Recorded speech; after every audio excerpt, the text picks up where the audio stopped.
I'll close with the words of Jesus because you can't do any better than that. Mark chapter 3, verse 35.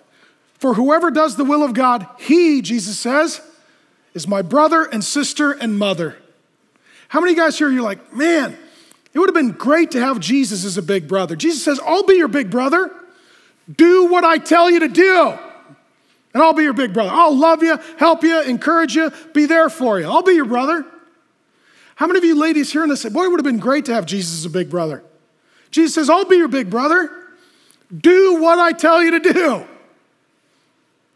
How many of you ladies say, man, it would have been amazing to be Mary, to be Jesus' mom? Jesus says, I'll love you like I love my own mom if you'll obey me and do what I tell you to do. Jesus invites us into his family. You may not have been born into his family, but you can be born again by the Spirit of God into the family of God. And men, Jesus is like a big brother, puts an arm around us. Hey, we got stuff to do. Look at James, look at Jude. We got stuff to do. Puts his arm around the ladies. I'm your big brother. Sisters, come on, support. We need you on the team. You're very important. Older women, you too, you're like mothers. Super important. We need you in the family. You're a big deal. You got stuff to do. And James picks up this tenor and tone, and the book of James is all active present tense verbs. Do this, do this, do this, do this, do this, do this, because the family of God is seen by the works of God. If you're here and you're not a Christian, the first thing you need to do, you need to turn from sin and trust in Jesus. You need to cross that line of faith that James and his family crossed. They went from knowing him, knowing a little bit about him, kind of liking him, being concerned about other things, receiving certain teaching, struggling with others, to full-hearted, full-throated commitment to Jesus as God and Savior.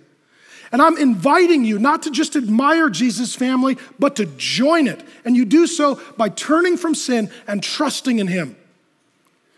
For those of you that are here and you are Christians, the book of James is written largely to religious people who know a lot, but they don't do a lot. And he's trying to move them from conviction to action, from belief to behavior. And for some of you religious people, this is the perfect time of year. It's the new year. My question to you would be, what is Jesus commanding you to do? What is his will for you this year? What's on the to-do list from the risen Lord for your life starting right now? And some of you say, I don't feel close to Jesus like a brother. I don't feel close to Jesus like a sister. I don't feel close to Jesus like my mother. Well, then here's the issue. Maybe you're not serving him. Maybe you're not doing what he's doing. Maybe you're not working where he's working. Maybe you're not obeying where he's commanding. And it's not that he is far from you, but that you're not in sync with him.